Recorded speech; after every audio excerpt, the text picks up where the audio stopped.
morning. What's up, guys? It's Brian from Inside 300. It is about 5:55 in the morning, and we are outside the Fairfax County Courthouse, which is where the Johnny Depp trial is taking place. Why are we here? Well, because why not? And I had nothing better to do. So here's a look at what it's like each and every morning.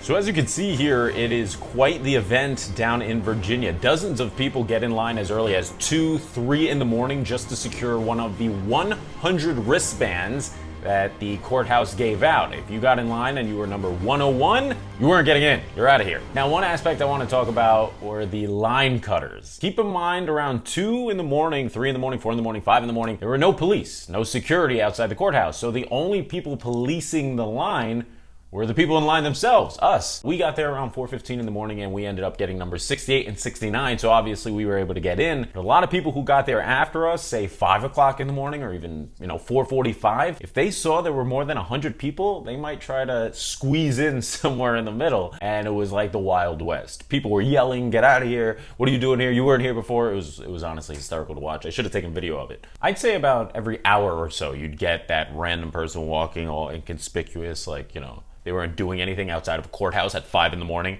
and then they just start talking to a random stranger. It happened to us, actually. This woman just came up and started having a conversation like we were friends, and I knew exactly what she was doing, and sure enough, the women in front of me were like, "No, I don't think so," and sent her to the back. The majority of people in line are Johnny Depp diehards or Johnny Depp supporters, obviously.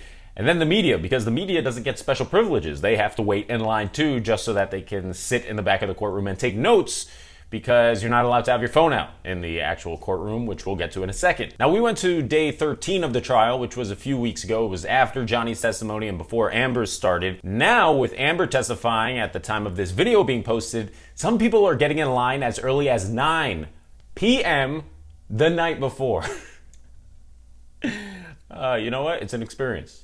What can you say? So around 6:50 in the morning, the police show up. They set up a table at the front of the line. There's a woman who's always at the front of the line. She's like the biggest supporter. She's always there, sits behind Johnny's side.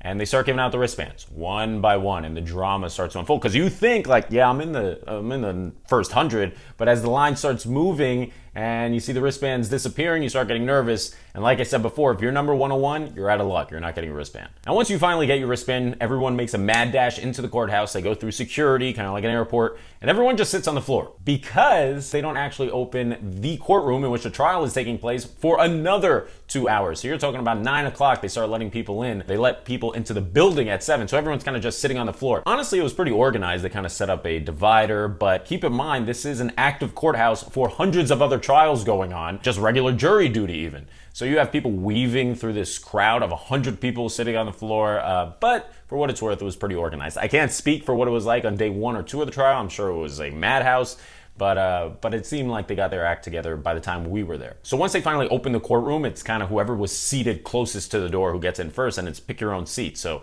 we get in, the first 2 rows are reserved, but everything else is wherever you want to sit. So we sat all the way by the wall. You can kind of see us right there. There we are.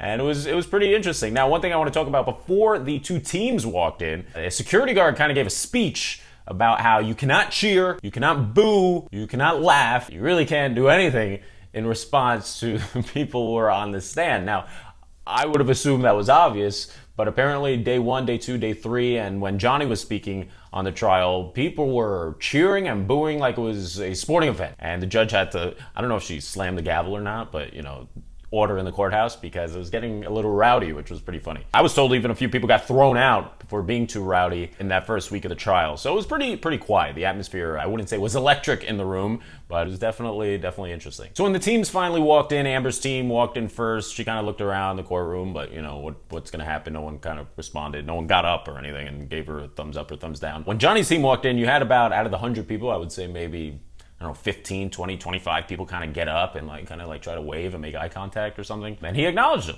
I like to wave at them as they pass by. Which was cool. He kind of gave him one of these and, one of these. No, he didn't do that. When the teams finally settled, unfortunately, we were at a day in which there was a video testimony. They were finishing up a video testimony that was an hour long. So after sitting around waiting to get in for, 5 hours. We finally get in and we sit and watch a video testimony for about an hour, which, dragged a little bit. But finally, once the live witnesses actually took the stand, things started to pick up. Now, I think the most interesting part in the entire experience was watching the jury's reaction to what they were talking about, what each lawyer was saying, what each team was saying, because you've got millions of people commenting online, watching the live stream, saying, oh, this is BS, or this is interesting, or this is dumb, or she's an idiot, or he's dumb, or whatever. And you've got these 7 people sitting in the jury. A lot of them just look like they didn't care. Now, granted, you're on this trial for weeks and weeks, so I guess it drags, but it is probably the most famous celebrity trial going on in the last, some people are saying since OJ,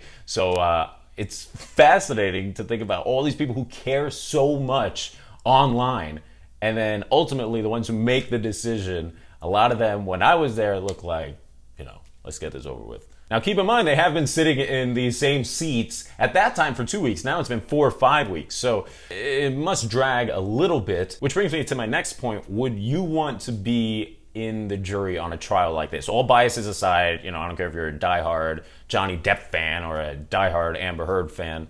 Would you want to kind of be in this position? You're taken out of work for a month, let's say, but you're part of the jury on one of the most famous trials of this millennium. So it's kind of a cool experience. I don't know.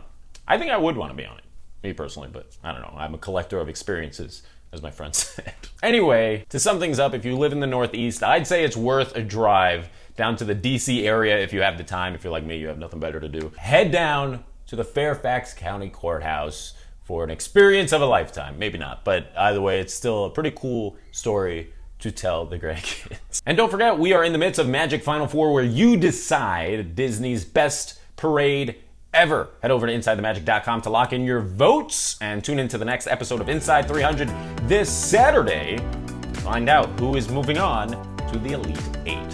I'm Bryan Perri, and as always, bye-bye.